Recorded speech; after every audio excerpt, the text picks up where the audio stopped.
우리 문학 자습서 20페이지 고향. 작가 이름 현진건. 리얼리즘 소설이거든요.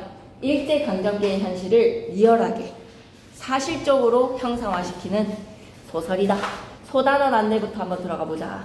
이 소단원 소설 고향을 감상을 하며 여러분 문학의 기능 세 가지를 한번 익혀보자고요. 문학의 기능에 밑줄 한번 꺼주시고 미리 적고 가겠습니다. 문학의 기능 위에다가 뭐라고 적자? 몰랐던 삶에 대해서 우리가 알게 되네. 번호 1. 인식적 기능. 문학작품을 통해서 내가 몰랐던 삶에 대해서 인식하게 돼. 인식적 기능. 그리고 번호 2. 문학을 통해서 내가 삶에 대한 깨달음을 얻게 돼. 윤리적 기능이라고 적어주세요. 첫 번째 인식적 기능, 두 번째는 윤리적 기능, 그리고 세 번째는 문학작품의 아름다움을 통해서 마음이 풍요로워집니다. 미적으로 감동을 받아서. 세 번째는 뭐다? 미적 기능이라고 적자. 문학의 기능 세 가지 잊지 말아야 돼요. 인식적 기능, 윤리적 기능, 미적 기능. 이것의 기능에 대해 다시 생각해보고 그렇게 생각해보도록 구성한 단원이다. 고향은 일제강점기. 시대적 배경 꼭 기억해야 돼. 일제강점하에다가 밑줄 한번 꺼주시고 우리 민족이 당했던 착취, 억압, 그로 인한 비참한 삶을 다양한 문학적 장치를 이용해서 사실적으로 서술을 합니다. 밑줄 그자. 착취, 억압, 비참한 삶에다가 밑줄. 그래서 이 조선인의 얼굴을 글을 통해서 보게 되는데 그가 바로 우리 민족의 대표입니다. 전형적인 일제강점기에 고통받았던 삶을 사는 그의 이야기를 들어보자고. 서술자 나가. 서술자 나에다가 동그라미 치시고 1인칭이라고 적자. 근데 주인공이 나가 아니야. 나가 서술자이자 주인공으로 자기 이야기를 서술하는 1인칭 주인공 시점이 아니네. 서술자 나가 등장하지만 주인공은 그야. 주인공 그에다가 동그라미 치시고 뭐라고 적어야 되겠다. 서술자 나가 주인공 그의 이야기를 관찰해서 전달해주는 1인칭 관찰자 시점입니다. 시점 너무 중요합니다. 1인칭 관찰자 시점 적어 놓으시고요. 그의 이야기를 듣는 순간 나는 그래도 좀 사는 집안의 지식인의 그런 학생으로서 좀 일제강점기의 현실에 비참함에는 동떨어져 있었던 것 같아. 그런데 그런 사람들은 소수고 대다수가 그와 같이 착취와 억압의 비참한 삶을 살았거든. 그의 사연을 들음으로써 밑줄 끌게. 연민에다가 밑줄, 동질감에다가 밑줄. 그걸 느끼는 과정을 통해 타자에 대한 이해의 자세를 익히고 이를 통해서 또 우리 민족이 이렇게 아팠다는 거잖아. 우리 조상님들이 이렇게 아팠다는 거잖아. 민족과 역사에 대한 이해로 학대에 적용해 보겠습니다. 작품 소개로 갈게요. 고향은요. 1926년에 그의 얼굴이라는 제목이었어. 그의 얼굴에다가 별표셋. 위에다가 뭐라고 적어놓지? 조선인의 전형이라고 적자. 일제강점기 조선인의 전형이라고 적을게. 일제강점기 조선인이라고 하니까 좀 그렇다. 우리 민족의 전형이라고 할게. 일제강점기 우리 민족의 전형이 그라는 거야. 하이트로 좀 칠해주세요. 좀 조선인이라는 표현은 그렇습니다. 우리 민족의 전형이 그다. 그의 얼굴이 바로 조선의 얼굴이었다. 그래서 그의 얼굴이라는 제목으로 발표가 됐었어. 그래서 그의 단편집에 이렇게도 바꿨지. 조선의 얼굴에다가 밑줄. 그러다가 고향으로 제목이 바뀌어서 수록이 되었습니다. 이 작품의 주인공은 누구라고요? 그요. 그에다가 동그라미. 구체화된 인물을 통해서 농토를 읽고 소작인으로 전락을 하거나 소작인으로 전락에다가 밑줄. 땅을 빼앗겨서 땅을 빌려서 농사를 지을 수밖에 없는 처지나 그렇게 고향에서 땅을 빌려서 농사 짓는 것조차 허락되지 않은 사람들은 어디로 갔어야 됐다? 북간도로 갔어야 됐다. 만주나 강도 이런 데로 도망을 갔어야 됐던 유랑의 길에다가 밑줄 끄시고 이렇게 유랑의 길을 떠나야 했던 일제강점기 우리 민족의 실상이 이러했다. 우리 민족의 실상 밑줄 한번 꺼주시고 또 그와 혼인의 말이 있었던 여자를 통해서 식민지 여성의 순환상까지 보여줍니다. 혼인의 말이 있었던 여자에다가 동그라미. 어린 시절에 마음에 정을 주었던 여인을 만나. 근데 이 여자는 진짜 골룸같이 변해져 있어. 너무 늙어버리고 머리가 다 뽑히고. 그럼 비참해진 이 여인을 통해서는 이 여인의 특수 상황이라고 생각하지 마시고요. 일제강점기 식민지 여성들은 다 이런 삶을 살았습니다. 우리 할머니들이 밑줄자 식민지 여성의 순환상에다가 밑줄. 그래서 일제의 식민 정책에 대한 비판의 목소리야. 왜 우리 민족에게 이렇게 했냐. 구체적 외양 묘사에다가 밑줄 그시고 들어갈 거거든요. 그가 얼마만큼 나이에 비해서 초라하게 늙어버렸는지 외양 묘사할 겁니다. 어조의 변화에다가 밑줄 그시고 별표 셋. 왜 어조의 변화가 별표 셋이냐면 내가 그를 대하는 태도가 우호적이지 않았어. 그에 대해서 되게 좀 불편한 감정과 좀 뭐랄까 이상한 사람이네 라는 반감을 가졌지만 그와 이야기를 풀어나가면 풀어나갈수록 연민과 동정의 마음을 느낍니다. 어조의 변화에 태도의 변화를 주목해주세요. 그 속에서 인물의 성격도 표현이 되고 대화를 바탕으로 사건을 서술하는 등 근대 소설로서의 완성을 보여줍니다. 대화에다가 밑줄 그시고 그와 나의 대화야. 그가 썰을 풀어주는 거야. 자신의 고향이 폐동이 될 수밖에 없었던 폐동이 된 자신의 고향의 이야기를 들려줍니다. 현진건이라는 작가에 대한 설명도 좀 보고 가실까요? 광복을 앞두고 돌아가셨지. 동아일보 기자로 활동했던 지식인이다. 우리나라에 이거 기억해놔야 돼. 고향이라든지 여러분은 운수 좋은 날 이런 작품들을 들어보셨을 겁니다. 사실주의, 리얼리즘 문학의 포문을 열었어. 사실주의 문학에다가 밑줄 한번 그어주시고 근대 단편소설의 모형을 확립한 작가로 평가받는다. 작품으로는 1920년 개벽에 발표한 희생화를 시작으로 빈처도 너무 중요하고요. 운수 좋은 날 다 중요한 작품들입니다. 작품 개관으로 가실까요? 현대소설, 단편소설, 별표 3개. 액자소설에다가 별표 셋. 너무 중요하다. 액자소설 별표 셋. 사실적, 비판적, 현실 고발적. 현실 고발에다가 밑줄 그으시고 일제강점기의 정책에 대한 비판입니다. 일제가 우리 것을 다 뺏어갔다. 일제의 수탈에다가 밑줄. 우리 민족의 비참한 삶, 비참한 삶에다가 밑줄. 자, 서술자 나가 작품 속에 등장을 하는데 주인공이 아니라서 그의 이야기에 주인공의 이야기를 관찰해서 전달을 합니다. 서술자의 이야기 속에 주인공 그에다가 동그라미 치시고 근데 액자 속에는 그의 사연으로 들어가거든. 액자식 구성과 같이 그의 사연으로 들어갔는데 그의 이야기를 들여다보면 참 기가 막힌 거야. 그래서 시점이 외화에서의 액자 밖에는 1인칭 관찰자 시점이고 액자 속에서의 그의 사연은 전지적 작가 시점으로 서술이 될 거거든요. 시점 한번 정리를 할 겁니다. 자, 내부 이야기랑 외부 이야기가 두 가지의 이야기가 구성을 이루고 있는 액자식 구성이다. 액자식 구성에다가 밑줄 그시고 별표 셋. 이번 시험지에서 절대로 빠지지 말아야 돼. 액자식 구성 별표 셋. 쌤이 느끼기엔 좀 그렇거든요. 엄매를 되게 잘 본 사람들은 좀 문학에서 귀찮아하는 경향이 없지 않아 있는 것 같아요. 작품들을 좀 이해를 해야 되니까. 그리고 문학을 좀 잘 보는 경우들은 엄매에 대한 아쉬움이 좀 있었던 사람들이 문학에서 또 성적이 오르기도 하고 하니까 쌤 느낌에는 지금 3명의 선생님들, 특히 신혜숙 쌤 어렵지 않거든요. 허선아 쌤 결코 어렵지 않습니다. 그래서 좀 준비를 잘 하셔가지고 푸시면 작년에 비해서는 좀 널널하게 나갈 것 같다라는 생각이 들기도 하니까 그 널널함 속에 작품을 좀 잘 정리를 해나가 보자고. 자, 이 그라는 인물은 있잖아. 개성적 인물이 아니야. 그에다가 동그라미. 딱 그냥 일제강점기 조선인의 대표라고 생각해줘. 밑줄 끌게. 시대적 배경을 상징하는 전형성에다가 밑줄. 그래서 작품 속에 보면 이 그가 현진건의 약간 고향 사람과 같은 경산, 대구의 경산 있죠. 영남대학교에 있는 그 경산의 이미지를 표현을 합니다. 사투리에다가 밑줄, 서리적 표현에다가 밑줄, 영탄적 어조에다가 밑줄. 이런 표현상의 특징도 찾아보고 근대적 공간 기차에서 그를 만나게 돼요. 기차에다가 별표 하나 치실까요? 왜 우리 진경의 거인을 봤을 때도 그 기차라는 공간이 일본 사람들이 좀 그런 상징성을 보여주는 것 같거든요. 기억나죠? 그 섬의 에르디아인들한테 그 마레인들이 기차를 놔주면서 되게 문명을 혜택을 주는 것 마냥 그렇게 막 행동을 하잖아요. 일제강점기 때 우리 민족에게 똑같이 일본인들이 개화를 시켜주는 명분으로 기차를 놨지만 이 기차가 다 수탈의 교통수단이었던 거잖아. 이 기차 나가지고 다 뺏어간 거잖아요. 그죠? 밑줄 끌게요. 근대 문명의 대표적 상징에다가 밑줄. 근대적인 주체가 탄생하는 공간이다. 열차 시간표를 통일하기 위한 전국의 표준시가 제정이 되어서 도착 시간도 예정할 수 있었고 열차역을 중심으로 한 새로운 도시의 건설과 근대적인 시간관념이 이 생활의 여러 모습들을 변화시켰습니다. 그러나 우리 민족의 입장에서 본다면 기차는 부정적인 장면의 공간으로 그려지는 것이 나를 만나는 공간인데 이게 바로 밑줄 글자 맨 마지막 줄에 비극적 삶의 형태인 유랑의 공간에다가 밑줄 쭉 한번 그어주시죠.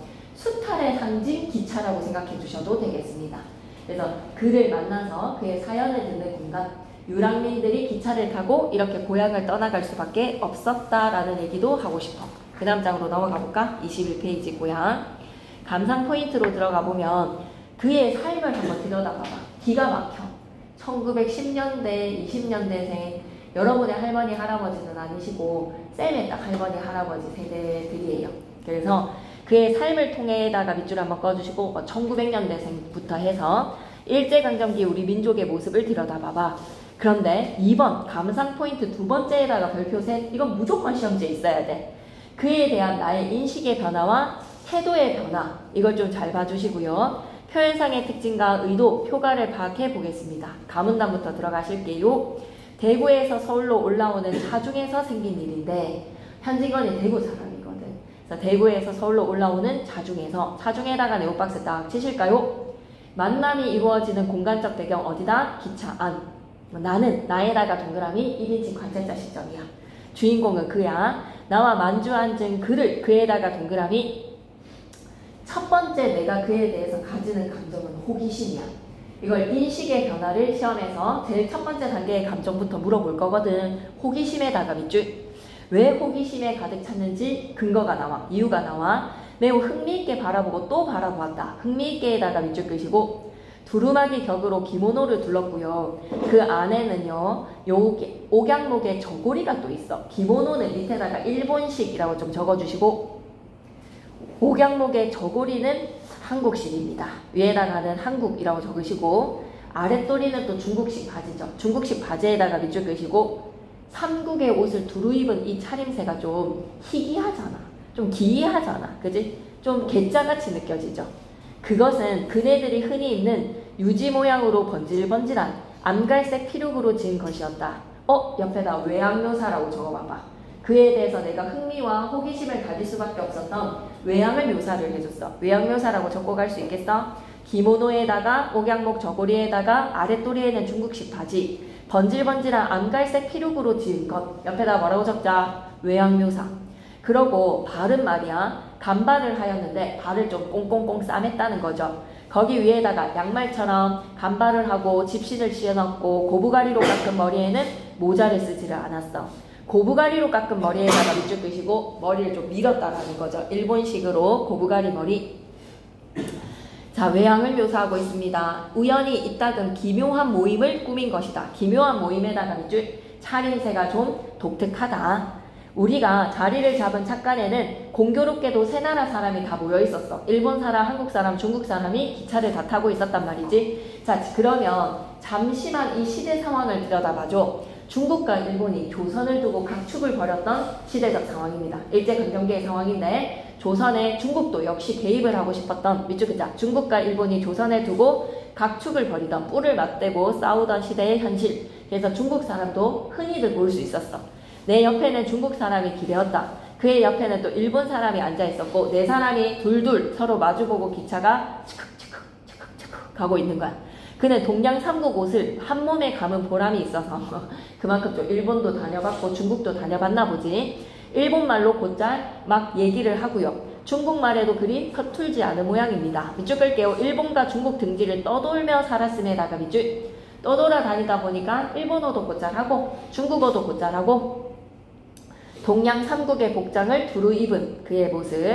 도꼬마대 오이데 데스까? 어디까지 가십니까? 첫마디를 걸더니만 동경은 어떠하다, 오사카의 대파는 어떠하다, 조선 사람은 고추를 끔찍이 많이 먹는다는 둥, 일본 음식이 좀 싱겁고 짜다, 처음에는 속이 니역거렸는데 이런 횡설수설 짓거림으로 일본 승객을 귀찮게 만드는 거야. 그렇게 일본 사람이 엄지와 검지손가락으로 짧게 끄는 꼿꼿한 윗수염을 비비면서 마지못해 까딱까딱 고개로 쏘우데스까 한마디로 코대답을 할 따름이고 잘 받아주질 않아. 그러니까 그가 좀 심심하겠지. 내가 얘기를 해도 이 사람이 반응이 그슥하니까. 그래서 중국인을 붙들고 이제 또 실랑이를 합니다. 니 쌍날치 을시 썸머 하고 덤만 보았으나 중국인 또한 그 기름이 낀 뚜한 얼굴에 수수께끼 같은 웃음을 띌 뿐이지 밑줄기자 별로 대꾸를 하지 않았다에다가 밑줄 끄시고 두루두루 무시를 당하는 그입니다. 그러니까 그만큼 호감형은 아니라는 거죠. 무시에다가 밑줄 한번 꺼주시고 호감형은 아니다 라는 거 기억해. 그래서 나 역시도 그를 호감형으로 대하지는 않습니다. 처음의 감정은 호기심, 두 번째의 감정은 뭐야? 귀찮음이야. 이 왜 이렇게 설쳐? 왜 이렇게 나대? 라는 감정으로 그래도 무이라도 연애에 웅얼거리면서 나를 보고 웃어 보였다. 이제 나한테 눈이 꽂힌 거지. 일본인한테 얘기를 해봤더니 소우데스가 심두름. 그리고 중국인한테 얘기해봤더니 또 심두름. 그래서 이제 나한테 이제 꽂힌 거야. 나한테 말을 거는 거죠. 자, 발단 부분입니다. 넘기지 마시고요. 발단은 사건의 실마리가 제시가 되고 인물이 좀 제시가 되는 부분이 발단이에요. 발단 밑에다가 좀 적고 갈까?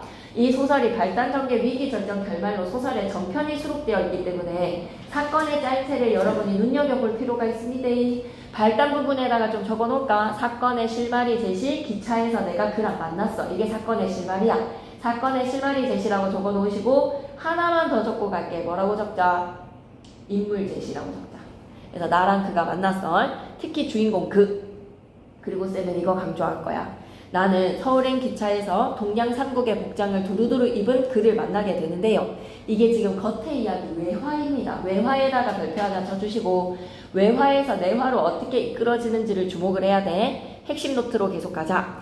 대구에서 서울로 올라가는 기차 안에서 외화의 시점 너무 중요하다. 1인칭 관찰자 시점이라고 밑줄 그으셨으면 옆에다 외화라고 딱 적어주세요. 외화의 겉의 이야기는 1인칭 관찰자 시점. 그의 차림새 좀 기묘해. 저고리에다가 기모노에다가 중국식 바지까지 조국을 떠나서 중국과 일본 각지를 유랑하면서 살 수밖에 없었던 너무 중요하다. 조국을 떠나서 중국과 일본 각지를 유랑하며 살 수밖에 없었던 에다가 밑줄 끄시고 이 사람이 뭐 삶의 여유가 있어서 각국을 두루 다니면서 공부했던 거 아닙니다. 다양한 경험을 통해서 뭔가를 투자를 하는 목적으로 떠난 것도 아닙니다. 이렇게 살 수밖에 없었던 일제강점기 우리 민족의 현실에 도망간 거예요. 먹고 살기 위해서 다른 나라로 도망을 간 겁니다.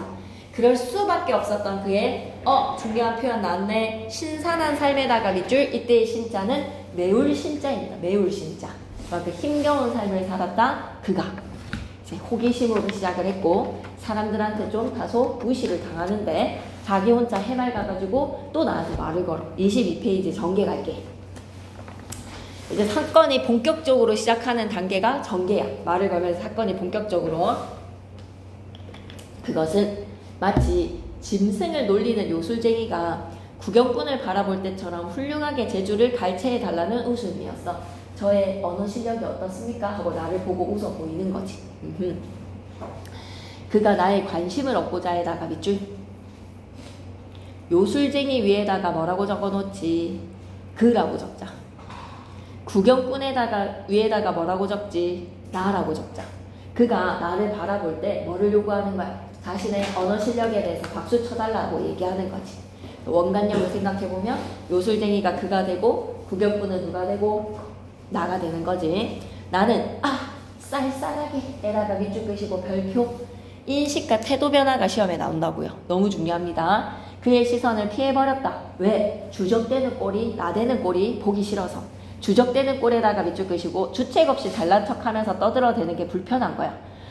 감정 꼭 기억해야 돼. 어줍잡고 밉살스러웠음에다가 밑줄 끄시고 그는 잠깐 입을 닥치고 무료한 듯이 머리를 더욱더 긁기도 하며 손톱을 이로 물어뜯기도 하고 멀거니 창문을 내다보기도 하였다.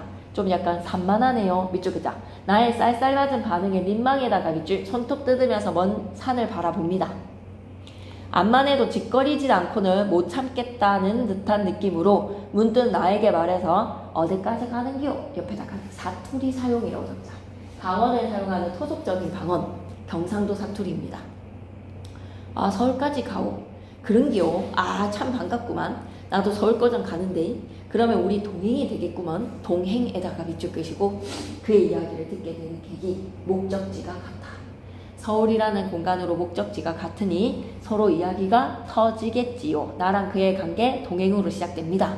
나는 이 지나치게 반가워하는 말씨에 대하여 무어라고 대답할 말도 없고 또 굳이 대답하기도 싫기도 해서 덤덤히 입을 닫아버렸어. 덤덤히 입을 닫아버렸다에다가 밑줄. 일본인, 중국인과 마찬가지로 그에게 나는 마음을 열고 싶지 않아. 주정되는 꼴이 밉살스럽거든. 밑줄 긋자. 그에게 마음을 열지 않는 애다가 밑줄. 서울에 오래 살았는기요. 그는 또 물어봅니다. 한 6, 7년 정도 됩니다. 조금은 성가시다 싶었을 때 대꾸를 하지 않을 수는 없어서 아예 대답을 하지 않는 쌩감은 좀 너무 민망하기도 해서 대답을 해줬어. 한 6, 7년 정도 된다고. 말을 걸어오는 그에 대해서는 성가셔진 거야. 성가시어에다가 밑줄 끄시고 성가시게 여기는 에다가 밑줄. 처음에는 호기심이었거든. 삼국의 옷을 두르입고 있는 그의 모습. 그런데 막 자기의 언어 실력에 대해서 박수갈채라도 잘하는 듯이 나를 부끄러움이 바라보는 그 모습에 대해, 그리고 나에게 말을 거는 모습에 대해 성가심을 느낍니다. 이제 전개 부분 계속 이어나갈게요. 에이구 오래 살았구만. 나는 처음 길인데 우리 같은 막벌이꾼에다가 밑줄 끄시고 그의 상황이지. 이럴 때 이제 약간 노가다 하고 다니는 꼴인 거야.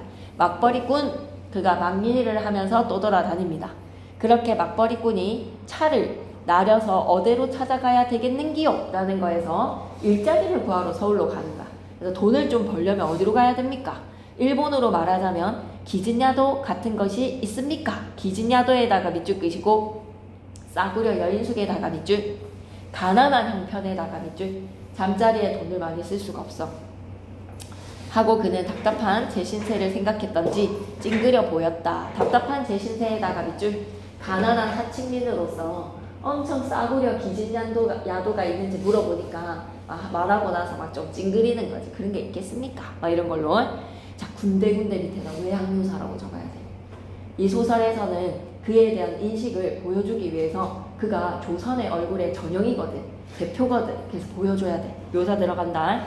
군데군데 찢어진 검성드뭇한 눈썹이 알알이 일어서면서 아래로 축 처지는 서슬에 양미간에는 여러 가닥 주름이 잡혀있고 강대뼈 위로 뺨살이 실룩실룩 보이자 두 볼은 쭉 빨아드는, 한마디로 좀 이 볼이 약간 캠페인, 영양기 없는 얼굴인 거죠. 입은 소태나 먹은 것처럼 왼편으로 삐뚤어지게 찢어 올라가고 조이던 눈에는 눈물이 개인 듯이 30세밖에 안 되어 보이는 그의 얼굴이 10년가량은 늙어진 듯 하였다. 밑에다가 뭐다? 신산스러운 삶이라고 우리도 적어놓자. 10년가량은 늙어진 듯 하였다. 밑에다 뭐라고 적자? 신산스러운 삶. 겁나 고생을 많이 한 거죠. 나는 그 신산스러운 표정이 얼마쯤 감동이 되어서, 감동에다가 어떤 마음이 생기는 거야? 성가셨던 감정의 연민이라고 적어놓자. 연민.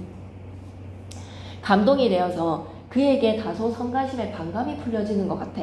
반감이 풀려지는 듯에다가 밑줄 끄시고 중요합니다. 그의 얼굴을 보니까 고생을 했던 그 얼굴, 어떤 고생을 했길래 이렇게 얼굴이 많이 사가버렸어? 라는 마음 아픔으로 인식이 바뀌어요. 밑줄 긋자. 나의 인식이 바뀜에다가 밑줄. 글쎄요. 아마 노동숙박소라는 것이 있지요. 노동숙박소에다가 밑줄. 그가 알고 싶어하는 정보를 친자리에다가 밑줄 좀 알려주는 거야. 노동의 숙박소라는 장소가 있다. 노동 숙박소에 대해서 미주알 고주알 묻고 나서 시방 가면 무슨 일자리를 구하겠는기요? 일자리에다가 밑줄. 그러려고 서울 가니까. 라고 그는 매달리는 듯이 또 채쳤다. 다그치면서 물어보는 거지. 글쎄요. 무슨 일자리를 구할 수 있을는지요? 나는 내 대답이 너무 냉랭하고 불친절한 게 죄송스러울 정도로 호감으로 바뀐 것 같아. 냉랭에다가 밑줄, 불친절에다가 밑줄, 죄송에다가 밑줄. 도움을 주지 못해서 미안스럽습니다. 그러나 일자리에 대해서 내가 공부하는 학생인데 어떻게 알겠어? 아무 지식이 없는 나로서는 이외에 더 좋은 대답을 해줄 수는 없었던 것이지. 그 대신 나는 은근하게 물어보면서 말을 걸어줘. 나라는 걸 좋아하는 사람이니까 그에 대해 관심에다가 밑줄 끄시고 어디서 오시는 길입니까? 고향에서 오누마 하고 한숨을 쉬었어. 한숨에다가 밑줄. 아니 그럼 고향 다녀오는 길에 이렇게 한숨을 왜 쉰다? 그러자 그의 신세 타령에 실마리가 풀린 거야. 신세 타령에다가 밑줄 끄시고 내화가 시작될 거야. 이제 내 신세 타령 기가 막힌 사연으로.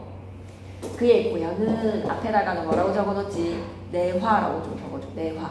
그의 고향은부터 뭐가 시작되는 거야? 내화가 시작돼. 이제 그의 사연을 들려줄 거야. 대구에서 멀지 않은 경상군이래요. 이거 K군 H라는 외딴 동리였는데 한 100호 남짓한 100호에다가 동그라미 100가구가 산다라고 하면 이건 꽤나 큰 마을이야. 그곳 주민은 전부가 역둔토를 파먹고 살았대. 역둔토에다가 밑줄 끄시고 단어 뜻 정확히 아셔야 됩니다. 내용 일치 문제로 쪼잔한 선지가 나올 수 있으니까 문맥상 파악으로 역둔토를 파먹고 살았다. 무슨 뜻인지 정확히 파악해야 돼. 역둔토라고 하면 이 역에 딸려져 있는 땅이라는 거예요. 나라에 관공서 땅이 있다라는 거예요. 관공서 땅. 교통안전관리공단 건물이랑 땅, 저거 자기네들 거잖아. 공사 땅인 거잖아. 그런 것처럼 역에 딸려있는 땅, 둔토는 뭐라고요? 군대 경비를 충당하기 위한 지방에서 관리를 해주는 한마디로 좀 다소 공적 땅이에요. 공적 땅. 그 공적인 땅을 농사를 지으면서 먹고 살았는데 역둔토로 말하자면 사사집 땅을 붙이는 것보다는 한 개인의 부잣집에서 땅을 빌려서 내가 농사를 짓는 것보다는 떨어지는 것이 좀 후했어. 공과 사, 공립과 사립의 차이라고 좀 생각해 주쇼. 그러므로 이게 핵심이야. K군 H라는 그의 국내의 사람들은 이쪽이다. 넉넉하지는 못할 망정 평화로운 농촌으로 남부럽지 않게 지낼 수 있었다에다가 밑줄 쭉 끄시고 별표 셋. 되게 중요합니다. 일제강점기 이전에 K군 H라는 동네는 어때? 평화로운 고향이었어. 우리 정시용 시인의 향수라는 시 배웠던 거 기억납니까? 그곳이 참아 꿈엔들이 치리야 라고 했었던 시 기억나십니까? 평화로운 고향이었어. 가난하지만 고단했지만 그래도 평화롭게 사람들이 행복하게 살 수 있는 삶의 기반은 가질 수 있었던 공간이야. 그러나에다가 세모 세상의 뒤바뀌자에다가 밑줄 끄시고 일제강점기라고 했다. 일제의 정책이 얼마나 잘못되었는지 우리가 여기에서 주목해야 돼. 세상이 뒤바뀌면서 일본의 식민지가 되는 순간 그 땅이 있잖아. 공립의 땅들이다 보니 동양척식회사의 소유로 다 들어간 거야. 동양척식회사에다가 밑줄. 자, 일제가 우리나라를 차지하기 위해서 건립한 국책의 회사입니다. 직접으로 회사에 소장료를 바치게 되었으나 그래도 회사에 소장료를 바치는 것을 직접적으로 하였으면 그래도 나으련만 소위에 누가 악랄했던 거야? 소작인. 소작인에다가 동그라미 마름 소작인이라는 것이 생겨나서 이 소작인이라는 사람은 손에 흙도 한 번도 묻히지도 않아 놓고 동척에는 소작인 노릇이라고 하고요. 실질적으로 농사를 짓는 농부한테는 지주 행세를 하는 가운데 층의 마름이라는 직책이 생긴 겁니다. 여기에서는. 그래서 다시 한 번 더 보고 갈까. 동척의 소장료를 물고 나서 또 중간 소작인에게 긁히고 보니 실자긴의 손에는 밑줄이다. 실자긴의 손에는 에다가 밑줄 소출의 사말도 남지가 않았어. 방금 꽤나 농사를 잘 지었단 말이야. 좋은 땅이니까. 근데 거기에서 30%도 떨어지지 않는 것이 현실이었다는 거지. 어떻게 농사를 지어도 말이야. 괜찮지? 그로는 죽겠다 못 살겠다 하는 소리가 중이 연불하듯이 그들의 입에 오르내리게 된 거야. 힘들었던 거죠. 식민지 현실에서의 이 농사 정책이 완전 착취야. 이쪽이다. 식민지 시대에 수탈당하는 조선 농촌의 모습. 이쪽.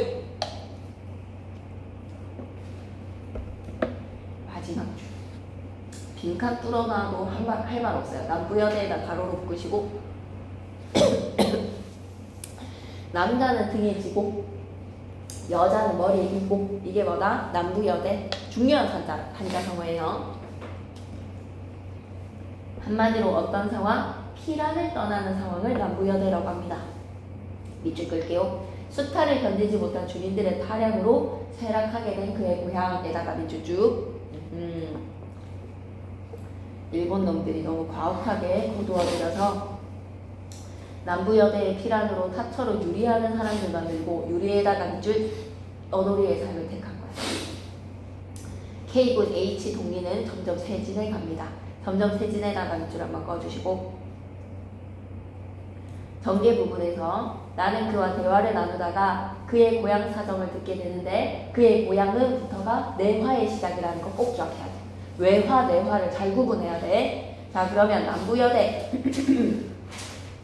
남자는 지고 여자는 인다. 단어 뜻 풀이 밑줄 하나 꺼주시고 유리 표박하다 라고 하면 이리저리 떠돌아다닌다 라는 뜻도 한 가지 알아주시고 내화는 그의 고향은부터가 시작했습니다. 넘기지 마시고요. 액자식 구성 한번 보고 갈게요. 액자식 구성에다가 별표 셋 무조건 나와야지. 외화는 기찻간에서 내가 그의 이야기를 듣게 돼. 그와 이야기를 나누에다가 밑줄 이렇게 이야기의 신뢰감을 높일 거야. 내가 직접 들은 이야기라는 장치죠. 내가 들은 이야기를 전달한다라는 장치죠. 밑줄 긋자. 이야기의 신뢰감에다가 밑줄. 그의 고향에 가해진 수탈은 어떤 것이야? 라고 하면 역둔토 파먹으면서 그럭저럭 살만했어. 역둔토에다가 밑줄.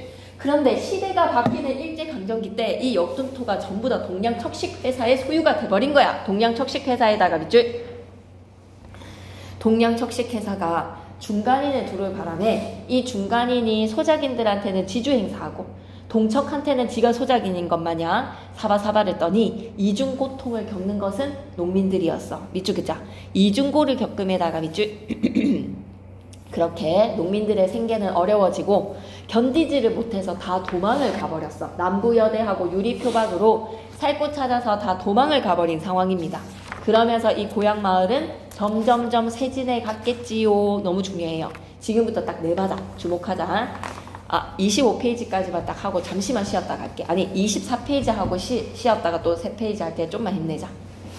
지금으로부터 9년 전 위에다가 뭐라고 적을 거야? 내화야. 그로부터 들은 이야기야. 그래서 다소 이 부분에서는 전지적 작가 시점이라고 적자. 내가 그의 이야기, 사연을 들려주는 이야기를 전달을 할 때 전지적 작가 시점이라고 적으셔도 됩니다. 나가 등장하지 않고요. 그로부터 들은 이야기를 전달하기에 전지적 작가 시점이라고 적으시고요. 지금으로부터 9년 전 그가 17살 되던 해에 봄에 그의 나이는 실상은 26세였는데 한 40이 되어 보이는 거야. 가난과 고생이 얼마나 사람을 늙히는지 밑줄 긋자. 가난과 고생이 얼마나 사람을 늙히는가에다가 밑줄. 안타까움의 마음이지. 나의 생각이 내 화에 개입됐어. 외부 이야기의 서술자인 나가 내부에 개입을 해서 그의 집안은 살기 좋다는 바람에 서간도로 한번 살아보자고 이사를 갔어. 서간도로 이사에다가 밑줄. 희망이 있을 거라고 생각하고 고향을 버리고 간 거야. 쫓겨가는 운명이어든 어디를 간들 신신하랴. 신신하랴에다가 밑줄. 쫓겨가는 운명이라면 어디를 간들 편안하겠어 라는 말인즉슨 굉장히 신신했다라는 거지. 매울신 두 번의 매울신이니 매우 고통스러운 삶이 서간도가 기다리고 있었던 겁니다. 서간도의 삶은 매우 힘들었던 거예요. 그곳에 비옥한 전야도 그들을 위하여서 열릴 리가 없었어. 조금 좋은 땅은 먼저 가니가 모조리 차지를 했고 항무지는 비록 많다라고 하지만 그곳 당도하던 날부터 아침거리 저녁거리 걱정이라 무슨 행세로 적어도 1년이라는 장구한 세월을 먹고 입어가면서 거친 땅을 풀 수가 있으랴. 거친 땅을 풀 수가 있으랴에다가 밑줄 그시고 밑에다가 서리. 풀 수가 있겠다 없겠다? 없겠다. 그만큼 힘겹다라는 거야. 그래서 남의 미천을 얻어서 농사를 짓고 보니까 가을이 되어서 얻은 거는 빈주먹밖에 없었어. 빈주먹뿐에다가 밑줄 끄시고 가난. 이틀 2해 동안을 사는 것이 아니라 억지로 버티어갈 때 그의 아버지는 우연히 병을 얻어서 타국의 외로운 혼이 되고 말았다. 타국의 외로운 혼에다가 밑줄.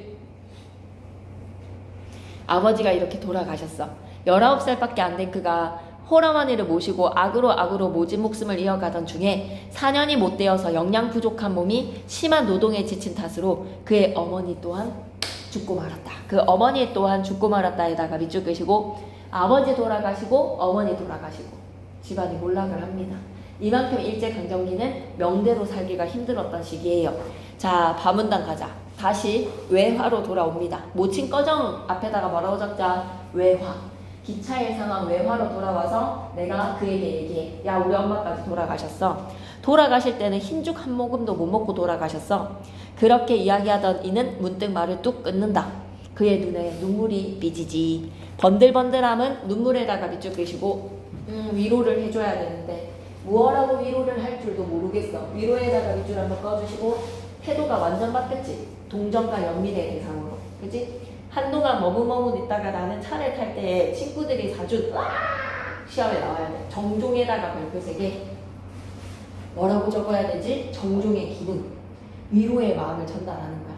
위로하고자 하는 나의 마음에다가 밑줄 끄시고 소재 정종의 역할. 두 사람이 심리적으로 가까워집니다. 정종을 기울이면서 두 사람이 심리적으로 가까워질 거예요. 첫 잔에 부어서 그도 마시고 나도 마시고 악착한 운명이 던져준 깊은 슬픔을 이쪽에다 깊은 슬픔을 술로 녹이려는 듯 에다가 밑줄 끄시고 옆에다 시름 해소라고 적자. 이럴 때 술이 해주는 역할은 뭐다? 시름을 해소시켜주는 역할이야. 자, 그렇게 술잔을 기울이면서 마음을 좀 따독따독하고 난 후에 계속 이어가겠습니다. 뭐 놓친 거가 있나 싶어서. 찻잔을 부어서 술로 녹이고 연거푸 5잔을 마신 그는 다시 말을 계속했어. 한이 맺었으니까 가고 싶겠지.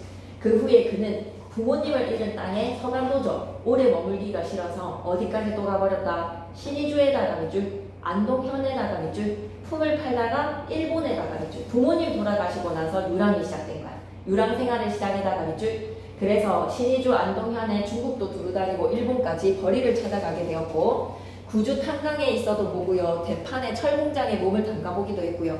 벌이는 조금 나았지만 외롭고 젊은 몸은 자연히 방탕해졌습니다. 돈을 좀 손에 쥐었으니까 돈을 모으려야 모을 수도 없고 이따가 우라만 치받치기 때문에 한국에 주접을 하고 있을 수 없었다. 한 곳에 주접을 하고 있을 수가 없었다라는 말인즉슨 돈을 모을 수가 없어. 그만큼 떠돌이의 유랑 생활이었던 거야. 화도나고 고국 산천이 그립기도 하여서 훌쩍 뛰어나왔다가 오래간만에 고향을 둘러보고 난 후에 벌이를 구할 겸 서울로 올라가는 게 그의 스토리의 끝이네. 서간도에서 엄마 아빠 잃고 신의주 안동현으로 갔다가 일본으로 갔다가 고향을 갔다가 서울로 가는 길입니다.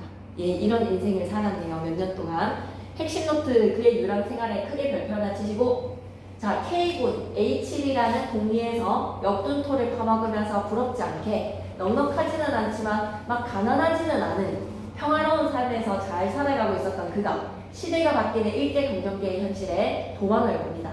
생존을 위해서. 생존에다가 밑줄 끄시고, 그러다가 고생만 찌지게 하다가 아버지 잃고 어머니 잃고 신의주의 안동현으로는 노동직을 구했는데 노동자에다가 밑줄, 일본의 구주, 대판, 탄강과 철공장의 노동자가 된 거야. 노동자에다가 밑줄. 그래서 고향을 둘러보고 일자리를 구하기 위해서 서울로 올라간 거지. 서울로 올라가게다가 밑줄 끄시고, 다시 25페이지 절정 부분 계속 이어갈게요. 절정입니다. 너무 중요해요. 고향에 가시니 반가워하는 사람이 있습니까? 나는 한식을 하지. 반가워하는 사람이 다 뭐기요? 하하 밑줄. 고향이 통으로 없어졌더만 에다가 밑줄 쭉 끄시고, 이런 걸 폐동이라고 하지. 고향이 그냥 폐허가 돼버린 거야. 그렇겠지요. 그년 동안이나 퍽 변했겠지요. 변하고 뭐고 간에 아예 아무것도 없던데, 아무것도 없다만 에다가 밑줄. 집도 다 없어지고 사람도 다 없어지고 개 한 마리가 얼씬하지 않은 동네가 된 거야. 폐허가 된 그의 고향에다가 밑줄 끄시고, 이렇게 전달하는 부분은 외화인 거야. 외화 지금.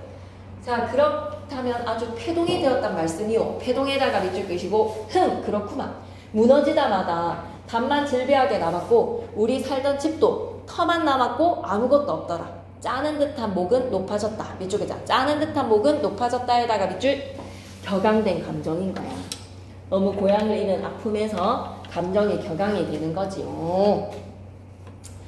썩어 넘어진 석가래 옆에다 외양묘사라고 적자. 외양묘사. 외양에 그냥 묘사라고 적을게. 생김새에 사람 생김새의 외양이라는 말을 쓰기로 하고, 자, 고향의 모습에 폐동의 모습을 묘사를 합니다. 썩어 넘어진 석가래에다가 뚫뚫 구르는 주추, 기둥, 꼭 무덤을 파서 해골을 헐어 젖혀 놓은 것 같더라. 밑줄 그자. 무덤을 파서 해골을 헐어 젖혀 놓은 것에다가 밑줄. 그만큼 뭐다? 황폐화되었다라는 거야. 무덤같이 변해버린 고향에다가 밑줄. 조선의 현실이 무덤같이 느껴지는 거야. 폐허 같은 당시의 시대 현실에다가 밑줄. 세상에 이런 일도 있는기요. 100여 호의 가구가 살던 동리가 10년 동안 통 없어질 수가 있는기요. 후에다가 밑줄 한번 꺼주시고, 울분, 탄식. 일제강점기의 현실에 대한 울분과 탄식이죠. 그날 한숨을 쉬면서 그때의 광경을 눈앞에 그리는 듯이 멀거니 먼 산을 바라보다가 내가 따라준 술을 또 꿀꺽 들이킵니다. 내가 따라준 술에다가 하트 표시해 주시고요. 내가 보내는 위로라는 거 기억해야 돼. 술을 통해서 시름을 해소를 한다. 내가 따라준 술에다가 하트, 위로의 마음을 전할 수 있을 만큼 두 사람의 사이가 가까워졌어. 참 가슴이 터지더만 가슴이 터져. 가슴이 터져에다가 밑줄 끄시고, 참담한 상황. 그러자마자 막 굵직한 눈물 두어 방울이 뚝뚝 떨어집니다. 나는 그 눈물 가운데 너무 큰 소리를 내버렸다. 너무 중요해가지고. 음산하고 비참한 조선의 얼굴에다가 별표 3개. 아무튼 큰일 난 것 마냥, 그지? 음산하고 비참한 조선의 얼굴에다가 별표색에 너무 중요해. 똑똑히 본 듯 싶었다. 그가 눈물을 뚝뚝 흘리는 그 모습에 비참한 조선의 얼굴을 본 거야. 자, 밑에 설명볼게. 고통과 울분이 뒤섞인 그의 얼굴에다가 밑줄. 아니, 나라의 국민으로서의 주인이라는 자리를 잃으면 주권을 상실한 조선에다가 밑줄 끄시고 이렇게 비참하게 살아가게 되는 거야. 우리 민족의 모습에다가 밑줄. 자자자, 계속 이것보다는 이런 말을 물었어. 아, 그래, 이번 길에 고향 사람은 하나도 못 만났습니까? 내가 해주는 역할이 뭐야? 그의 이야기를 더 유도해. 그가 더 속 이야기를 끄집어낼 수 있도록 이야기를 유도하는 사람이야. 마치 송미인곡에서 감녀가 을려의 이야기를 더 끄집어낼 거거든. 이번에 송미인곡까지도 그의 이야기를 이끌어내에다가 밑줄 끄시고 유도하는 역할입니다. 하나 만났지. 단지 하나. 아, 친척 되시는 분이던가요? 아니구만. 한 이웃에 살던 이웃. 그의 얼굴은 더욱 침울해진다. 더욱 침울에다가 밑줄 끄시고 고향에서 만났던 그녀를 떠올리며 마음이 더 참담해집니다. 찹찹에다가 밑줄. 아이고, 여간 반갑지 않으셨겠어요. 진짜 반가웠겠어요. 여간 반갑지 않았겠네. 그러면서 핵심 노트. 집사람 개 한 마리. 찾아볼 수가 없는 조선의 현실은 어땠다? 무덤인가요? 무덤. 현진건이 3.1절 전에 만세전이라는 소설, 그 시대적 배경이 3.1운동 전에 조선의 모습을 보여주는 만세전이라는 소설에서도 그렇게 표현해요. 이 조선의 현실이 무덤과도 같다고. 그리고 조선 백성들은 구더기 같아. 무덤에서 들끓고 있는 구더기 같은 것. 이렇게 아무런 의지도 없는 조선의 사람들에 대해서 비판을 하는 목소리도 내는 만세전이라는 소설도 있거든요. 자, 그래서 현진건은 다시 한 번 더 조선의 현실을 고향이라는 소설에서 무덤과 같이 변해버렸다라고 표현을 합니다. 무덤같이 변해버림에다가 밑줄. 일제히 수탈당한 농촌의 모습, 수탈당한 농촌에다가 밑줄. 폐허 같은 당시의 시대 현실도 느껴지죠. 폐허 같은 당시의 시대 현실에다가 밑줄. 조선의 얼굴에다가 별표색에 쌤이 아까 목소리의 크기를 생각해서 무조건 시험에 나옵니다. 별표색 맞춰주세요. 고통 밑줄, 울분 밑줄. 음산하고 비참함에다가 밑줄. 그가 곧 조선의 대표야. 내가 조선의 얼굴이다. 주권을 상실한 조선의 현실, 우리 민족이 이렇게 비참했다라는 것을 기억해 주시고요. 26페이지 계속 짚고 가겠습니다. 반갑다마다. 아, 여간 반갑지 않으셨겠어요? 예, 하고 싶나요? 화장실 한번 갔다 올래? 그러면 물 마시고.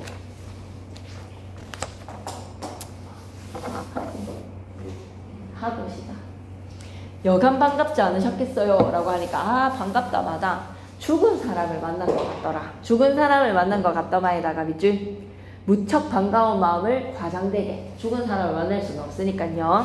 더구나 그 사람은 이거 기가 막혀. 나와 까닭도 좀 있던 사람인데, 까닭이라니 나와 혼인의 말이 오고 갔던 여자였대. 밑줄 그자. 혼인말이 있던 여자에다가 밑줄. 옛 여친. 나는 놀란 듯이 벌어진 입이 다물어지지가 않아. 벌린 입이 다물어지지가 않아. 고향에서 과거 혼인의 이야기를 주고받았던 여인을 만난 겁니다. 자문단으로 계속 이어갈게요. 그 신세도 내 신세도 피차일반이더라. 피차일반에다가 밑줄. 서로 마찬가지. 또 이야기를 계속하는데 이야기에다가 밑줄. 이제 대사가 아니라 요약으로 전달하니까 내화라고 볼 수 있겠죠. 이야기를 계속했다 밑에다가 내화. 그 여자는 사연 좀 들어봐봐. 이번에는 그 여인의 사연이야. 그 여인의 사연인 즉슨 자기보다 나이가 2살 위에 누나였어. 한 이웃에 사는 탓으로 같이 놀기도 하고 싸우기도 하며 그렇게 자랐던 거야. 그가 14살 전부터 그들 부모 사이에서는 혼인의 말이 들어 있었던 거지. 혼인의 말에다가 밑줄. 그도 어린 마음에 매우 탐탁하게 생각했대. 매우 탐탁하게에다가 밑줄. 만족하게. 그런데 그 처녀가 17살 된 겨울에 벼랑간 간 곳이 어디로 갔는지 행방불명이 되어버렸어. 사라진 거지. 알고 보니까 그 아비 되는 자가 20원을 받고 대구의 유각에 팔아버린 거야. 술집에 팔아버렸어, 딸내미를. 그 소문이 퍼지자 그 처녀 가족은 그 동네에서 못 살고 멀리 이사를 떠났습니다. 처녀 가족이 도망을 갔다. 너무 집안의 가정 형편이 어려워서 이 여자 딸아이를 아버지가 술집에 팔아버렸어. 그래서 그 여자랑 나는 결혼할 수가 없었어. 그 후로는 물론 피차에 한번 만나보지도 못하였다. 밑줄 한번 만나보지도 못하였다에다가 밑줄 주변의 상황으로 인해에다가 밑줄 두 사람은 서로 좋아했는데 주변의 사랑으로 인해서 떠나갈 수밖에 없었던 거야. 이번에야 빈터만 남은 고향을 구경하고 돌아오는 길에 읍내에서 그 아내가 될 뻔한 댁과 마주치게 된 기가 막힌 사연입니다. 처녀는 어떤 일본 사람 집에서 아이를 돌보고 있었어. 약간 가정부로 말이야. 일본 사람 집에서 아이를 보고 있었다에다가 밑줄 유모 같은 역할이죠. 일본의 지배를 받는 민족의 현실, 식민지 백성들은 이렇게 살았던 거야.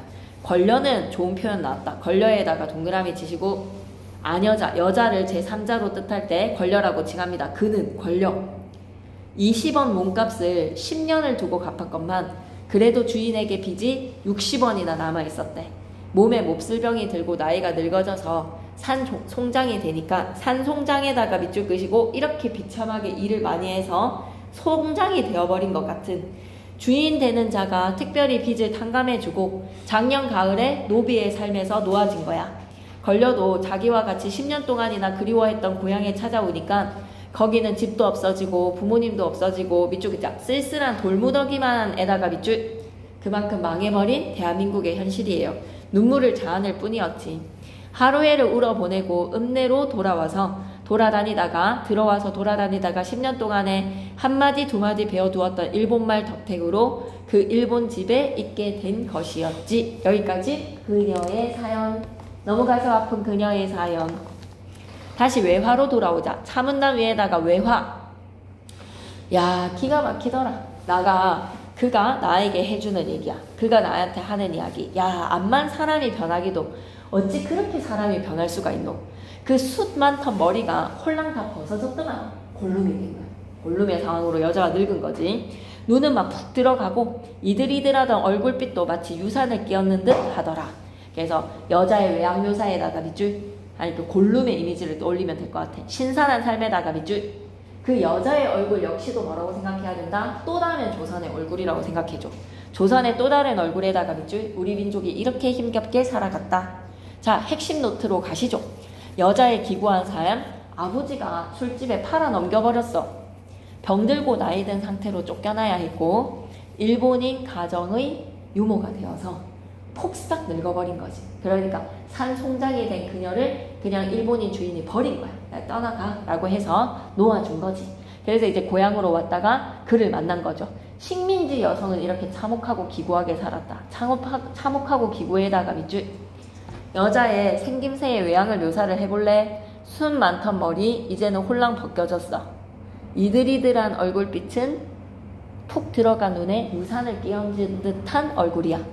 여자의 비참하고 신선한 삶을 드러낸다. 비참하고 신선에다가 밑줄 마지막 한 페이지 하고 좀 숨 좀 돌렸다가 학습 활동 할게요. 서로 붙잡고 많이 우셨겠네요. 야씨 눈물도 안 나오더라. 밑줄이다. 눈물도 안 나오더구만. 에다가 밑줄 너무 참혹하면 사람이 눈물이 나오지가 않죠. 일본 우동집에 들어가서 둘이서 정종만 한 10병을 따고 헤어졌대. 술을 엄청 많이 마셨네. 동병상련에다가 밑줄 끄시고 서로의 아픔을 알아주는 거야. 하고 가슴을 짜는 듯이 괴로운 한숨을 쉬더니만 그는 지난 슬픔을 새록새록이 자아내어서 마음을 새기기에 지치었음이라. 마음을 새기기에도 너무 지쳤어. 짜는 듯한 괴로움. 지난 슬픔을 가슴속에 새긴다는 것 자체도 괴로움. 마지막 결말 갑니다. 절정 부분에서는요. 그가 폐허로 변해버린 고향에서 이웃 여자의 기구한 삶을 듣게 돼. 그래서 그 이웃 여자의 기구한 삶을 나에게 들려주는 거지. 이야기를 다 하면 무얼 하는기오. 참담에다가 밑줄, 울분에다가 밑줄, 한스러움에다가 밑줄. 대화를 나눈다고 해서 이 울분과 한숨이 사라지는 것이 아닌데 뭐하러 대화를 나누겠는가.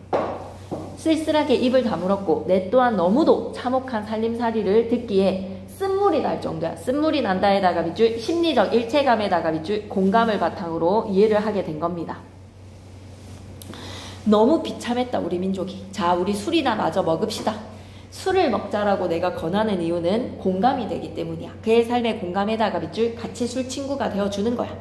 우리는 서로 주거니 받거니 한 대병을 다 말리고 말았다. 술 많이 마셨지. 그는 취흥에 겨워서 우리가 어릴 때 멋모르고 부르던 노래를 읊조립니다. 멋모르고 부르던 노래에다가 네모박스 치시고 사회적 상황을 반영을 한 거야. 시대적 상황 반영이라고 적자. 이 노래 속에 시대적 상황이 반영되어 있습니다. 한번 잘 주목해 주세요. 노래 시험에 나와요. A 부분 출제라고 적자. A 밑에다가 출제. 벼섬이나 나는 전토는 신장로로 닦여지고, 신장로 밑에다가는 개화. 수탈을 하려고 땅을 닦은 거지. 말만이나 하는 친구는 감옥소로, 비판의 목소리를 내면 감옥소로 가야 되고, 비판적 지식인에다가 밑줄. 담뱃대나 떠는 노인들은 어때야 돼? 망국의 한에다가 밑줄 공동묘지로 갔어. 인물이나 좋은 계집애들은 다 어디로 끌고 간다? 유각으로 끌고 가는 안타까운 현실. 인권유린입니다. 인권이 동떨어졌다. 유린. 노래가 해주는 역할 시험에 무조건 나오거든. 옆에다가 출제. 당시의 사회상에다가 밑줄 집약해서 신장로, 감옥소, 공동묘지, 유각까지 전부 다 알 수 있고, 일제강점기의 참혹한 현실, 참혹한 현실에다가 밑줄 한탄과 비판의 풍자 의도입니다. 다 왔어. 결말에서 인생 이야기를 마친 그가 나와 함께 술을 마시면서 애타는 마음이야. 어릴 때 불렀던 노래지. 27페이지 오른쪽 귀퉁이로 가서 내가 그에게 술을 권하는 이유는 뭐야? 어떻게든 위로해주고 싶어서. 술에다가 하트, 연민과 위로에다가 밑줄. 함께 술을 마셔주는 거는 뭐라고 생각해라? 공감에다가 밑줄. 노래 아리랑에 담긴 사회상에다가 별표 셋. 신장로가 된 전토를 뭐 해서 벼섬이나 나는 전토를 막 농사 짓기에 적합하게 환경을 바꿨겠죠. 갈아엎었겠죠. 일제의 농토 강탈, 감옥소로 간 친구는 일제의 지식인 억압, 유각으로 간 계집애들은 유린당했던 여성들의 인권, 당시의 사회상이 집약적으로 제시가 되어서 밑줄 그자. 당시의 사회상 집약적 제시에다가 밑줄. 그 시절에 대한 한탄과 괴로움이야. 한탄과 비판에다가 밑줄. 조금만 쉬었다 갈까? 있습니다. 학습활동 1번. 다음 지도에 그의 이동 경로를 시간의 흐름에 따라 화살표로 표시해보고 그곳에서 있었던 일을 얘기해봐봐. 서간도. 먹고 살기 위해서 동양 척식회사의 소유가 된 땅을 어떻게 소작인으로서 농사 지을 수가 없었습니다.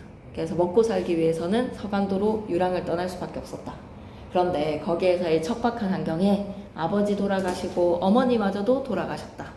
이 두 분을 잃은 서간도에서 살고 싶겠어. 신의주랑 안동현으로 가지. 노동자로서. 노동자에다가 밑줄. 그래서 구주탄광과 대판철공장이라는 아주 힘겨운 삶의 이 장소에서 노동자로 일을 했습니다. 그러다가 고향을 찾았고요. 고향에서 내 사랑하던 옛 연인, 친구를 만나고 난 후에 서울행으로 기찻간에서 나를 만났다. 일제히 수탈로 일한 탈향. 니키한테 한번 부탁해도 될까? 안 읽기에는 좀 중요한 내용이라서 지식 플러스 한번 읽어줘. 시작. 일제 강점 이후 실시된 토지 조사업은 삶의 근본이 되는 토지를 수탈함으로써 우리 민족의 삶을 고립제에 흔들어 놓았다. 삶의 근거를 잃은 사람들은 더 이상 국내에서 목숨을 연명해 갈 수 없는 절망적인 처지에까지 치달았고 승인의 실상은 더욱 가혹했다. 그들에게 탈영은 선택사항이 아니라 생존을 위한 최후의 길일 수밖에 없었다. 이들의 삶을 구체적으로 반영한 소위 유인인 소설은 생존을 위해 유랑해야 했던 우리 민족의 고통스러운 삶과 실향의식을 이해하는 데 도움을 준다는 점에서 역사적으로 뿐만 아니라 문학사적으로도 큰 의의가 있다. 그래서 살 수밖에 없는 생존을 위한 최후의 길이 고향으로부터 벗어나야 되는 거야. 고향을 떠나야지 살 수밖에 없었던 현실. 목표 2로 가겠습니다. 시험에 나옵니다. 그에 대한 나의 인식 변화에다가는 별표 셋 무조건 나올 겁니다. 자, 쌀쌀하게에다가 밑줄, 어줍지 않고 밉살스러웠음에다가 밑줄, 부정적인 태도.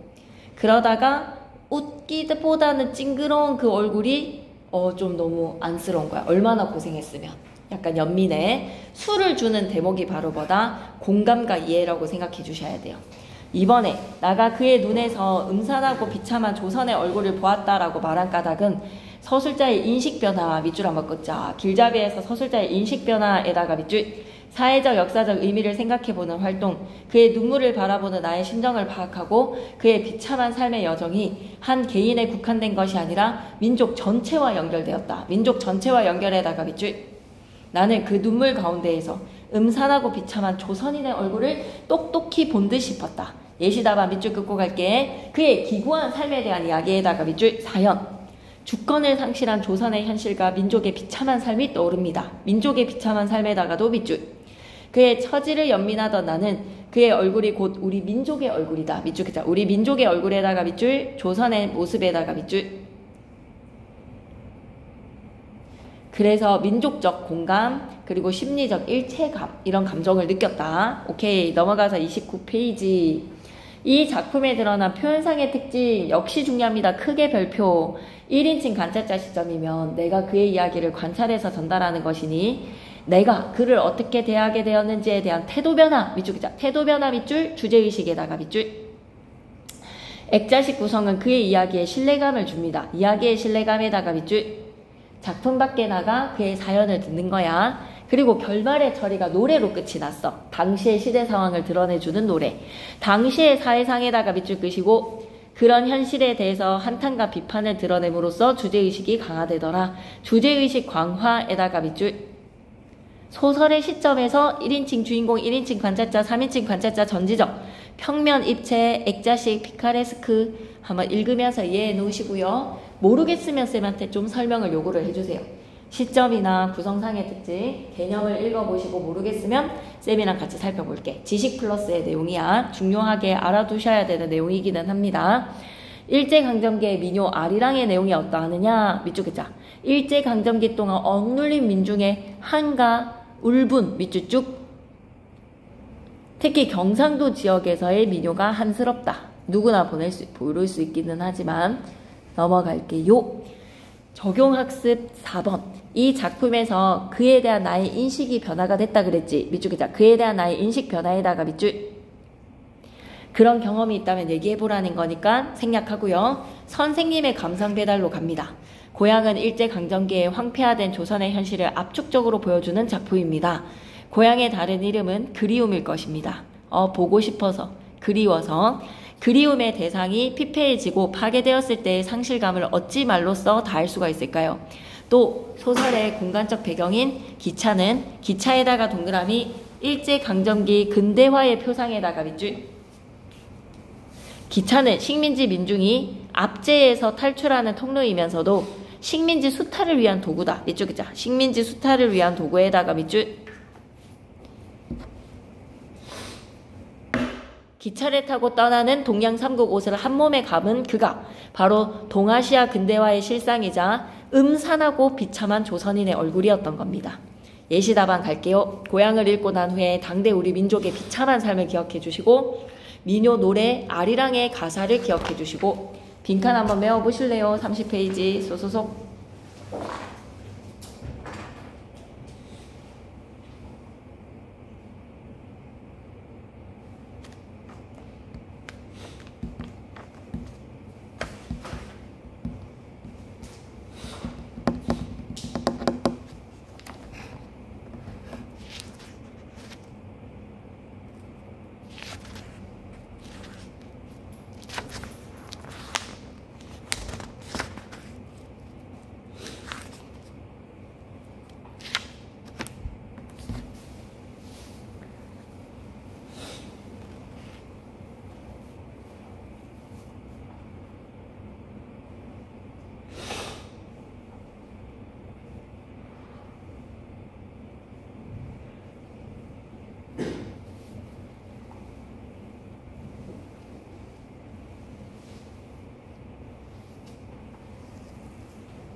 해볼까?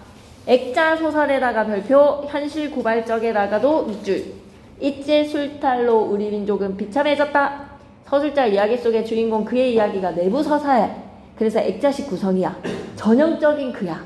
그리고 사투리 서리적 표현, 영탄적 어조. 서울행 기차에서 그를 만나고 고향을 떠난 사정을 듣게 되고 유랑 생활을 했던 과거의 이야기에 다시 과거의 이야기에 다시 그가 폐허로 변해버린 고향에 나타나면 그곳에서 해우한 이웃 여자의 삶을 듣게 됩니다. 인생 이야기를 마친 그가 나와 함께 술을 마시더라. 술의 역할이 너무 중요하다. 시름해소. 공감과 연민의 마음으로 술을 권했습니다. 그의 비참한 현실이 일제의 수탈로 살기가 어려우니까 서간도로 갔고, 부모님이 다 돌아가시고 일본과 중국을 두루 다니고 고국으로 돌아가는데 고향이 폐허가 되었다. 일제의 억압과 수탈로 인한 우리 민족의 비참한 삶, 그에 대한 나의 인식 변화, 반감, 그리고 그는 연민, 그리고 술을 나눠주는 공감의 태도. 표현상의 특징 1인칭 관찰자 시점이고요. 액자식 구성이고요. 결말에 운문을 삽입한다. 노래를 삽입해서 주제의식 강화. 오케이.